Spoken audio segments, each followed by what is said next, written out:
High friends, welcome back to my channel. कशा आहात तुम्ही सगळे? आय होप तुम्ही सगळे एकदम मजेत असाल. आज मी बनवणार आहे तिळाचे लाडू.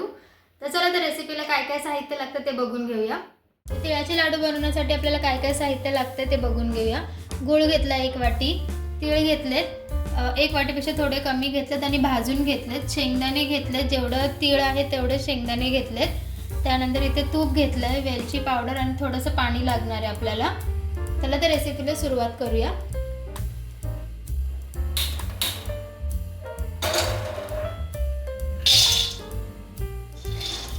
मी इथे शेंगदाणे भाजून घेते. शेंगदाणे नेहमी लाडूसाठी स्लो गॅसवरतीच भाजायचे असतात. बघा गॅस स्लो आहे. आणि काय होतं, शेंगदाणे आतून आपले मस्तपैकी भाजले जातात. जर थोडेफार नरम राहिले तर लाडू खराब होण्याचे चान्सेस असतात. त्यामुळे भाजताना एकदम स्लो गॅस करा. ते शेंगदाणे भाजून झालेत, त्याला खाली एका प्लेटमध्ये काढून घेणार आहे, पसरवून घेणार आहे. आणि याला पूर्ण थंड करून घ्यायचं आणि याच्या साली काढून घ्यायच्या आहेत. जे वरची साल नाही काढून, जर असेच टाकले तर लाडूचा कलर आहे ना काळा होऊ शकतो. तर असे साली काढून घ्यायचे त्याच्या. तर थंड झाल्यावर मी याच्या साली काढून घेते.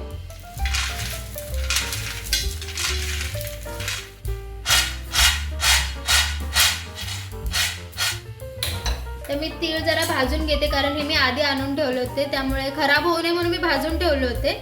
पण कदाचित समजा जर नरम पडले तर आपले लाडू खराब होऊ शकतात, नरम होऊ शकतात लाडू पण. तर त्यामुळे जराशाला भाजून घेते हलके.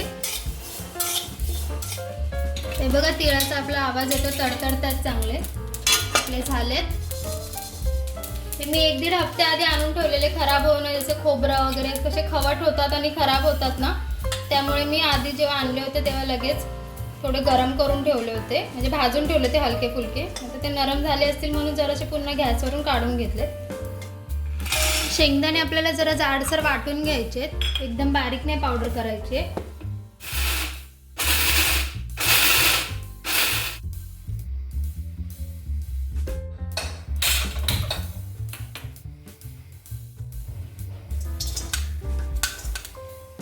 थोडंसं पाणी घालायचं, नाही तर गूळ खाली चिटकतो आणि करपतो. साधारण 2-3 चमचे पाणी टाकलंय आणि आता याचा आपल्याला पाक करून घ्यायचा आहे.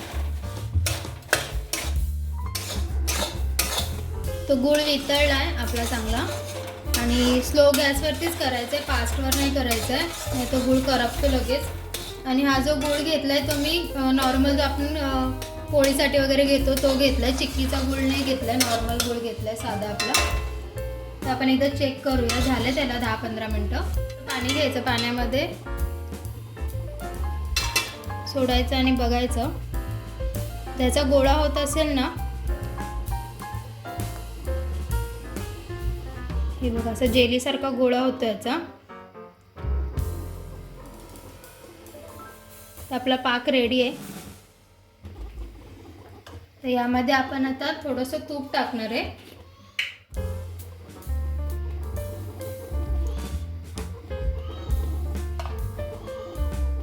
2 चमचे.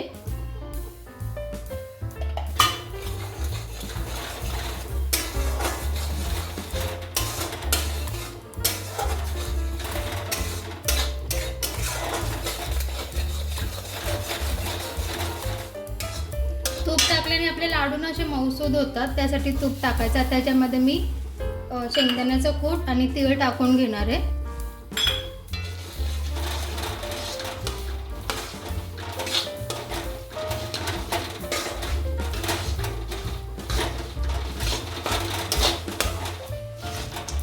वेलची पावडर टाकायची.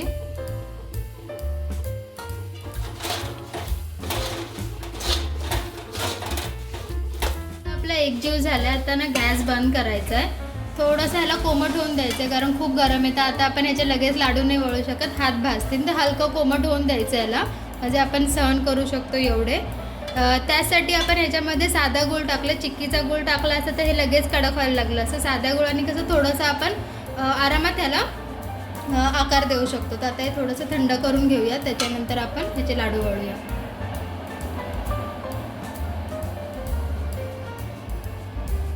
आता हे थंड झाले. थंड म्हणजे पूर्ण थंड नाही झाले, थोडं चटका लागतोय, हलकंसं कोमट झालंय. त्याचे लाडू वळायचे.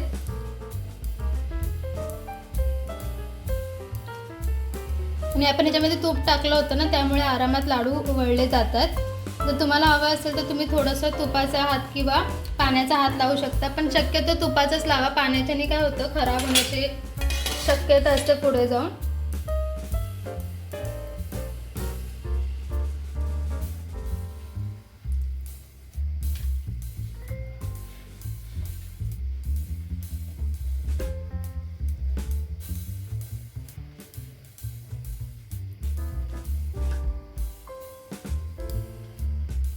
आपले लाडू रेडी झालेत. तुम्ही पण घरी नक्की ट्राय करा. आवडलं तर लाईक, शेअर आणि सबस्क्राईब करायला विसरू नका. भेटूया अशाच एका छानशा व्हिडिओमध्ये. तोपर्यंत बाय बाय.